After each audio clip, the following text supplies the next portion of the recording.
So Lyubushkin, Bichel, I think, are their bottom pair.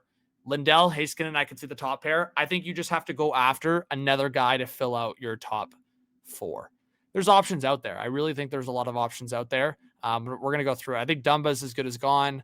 Sam Steele, these guys, probably your 4th line. So then there's some flexibility, but there's also some things you have to do here to get creative. I truly think the Nick Robertson thing from Toronto is actually really realistic. I've heard a lot of speculation around that Dallas, for comfortability for Jason Robertson too, he kind of goes through his highs and lows. I really think that makes a lot of sense for Dallas. I also think the part that makes a lot of sense for Dallas is Toronto wants to get a little meaner. They want to get that bite going. Mason Marchment had a brutal year with Dallas. I think there's a scenario where Toronto goes, hey, we'll give you a cheaper cap hit in a guy like Cal Yarncrow, who basically produced the same rate, not this past year, but the year before, as Mason Marchment did this year. He's only got 1 year left. Maybe something like that as just like a 3rd or 4th line. Like they had Dadonov. I feel like Yarncrow is at his best, like a 15-goal guy, 40-point guy. As a 4th liner, like that's really good. I'm trying to oversell Yarncrow here, but I'm just saying that I think in that scenario, either the Leafs get Dallas to retain 50% on Marchment, or they send a contract like that back. And I think in this scenario, it could be like Robertson going back the other way, and the Leafs send maybe like a mid-round pick, like a 3rd or 4th round pick. Something like that. The Stars get out of the Marchment contract, and they get a little bit of a cheaper option with Yarncrow to go on the 4th line. So with this, the Stars still have $7 million of cap space. How else can they get creative? Well, they're going to have to attach like a 2nd round pick to get rid of Dumba. I actually think the San Jose one is a good shout. I really think that one's a good shout. So I'm going to go in the direction of going, hey, let's send Dumba to the San Jose Sharks, and let's also send Maverick Bourque. I think Calgary is another good example of that, but honestly, I think Maverick Bourque is good incentive. I think the Dallas Stars could probably send like a 3rd round pick, and then they could probably get like a roster player from San Jose that's cheap. Like Delangelo was already on Dallas, so that doesn't make any sense.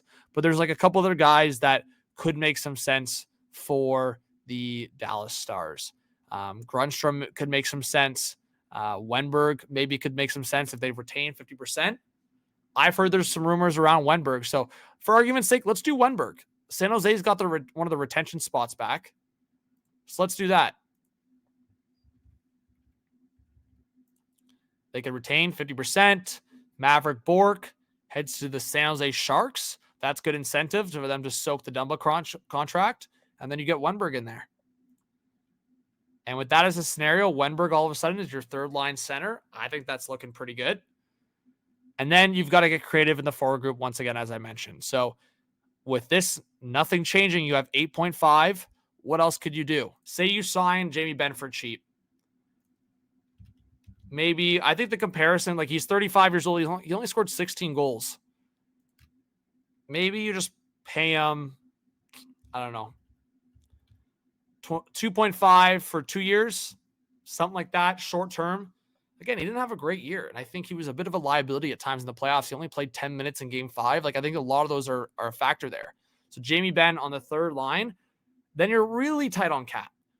So it's like, okay, who else could you sign here? And honestly, the big factor again is like, then you're not getting a right shot upgrade. You're really not. So I think Dallas has a lot of things to consider, what they're going to do, what are next steps. If I do go like into the defense market here, who could they sign that's a right shot? I mean, Brent Burns, if he doesn't retire, maybe as a right shot is like a cheap option. I could maybe see that. Maybe they gave Nick Perbix a chance. I could maybe see that. Past that, there's not many options here at all. Like Jan Ruda maybe is a cheap option, but then you're really getting into the weeds of like guys that make sense for your team. So if I could go hot take, like Joki Harju's from Finland. There's a lot of Finns on Dallas. Like it's kind of been the running joke, like run with Finland. So let's go cheap. Joki Harju, give him a shot. And again, is it ideal? Maybe not. But it kind of gives it a look. And maybe you could do something like this. You could throw Harley up here, Lindell. You throw Joki Harju with Lindell.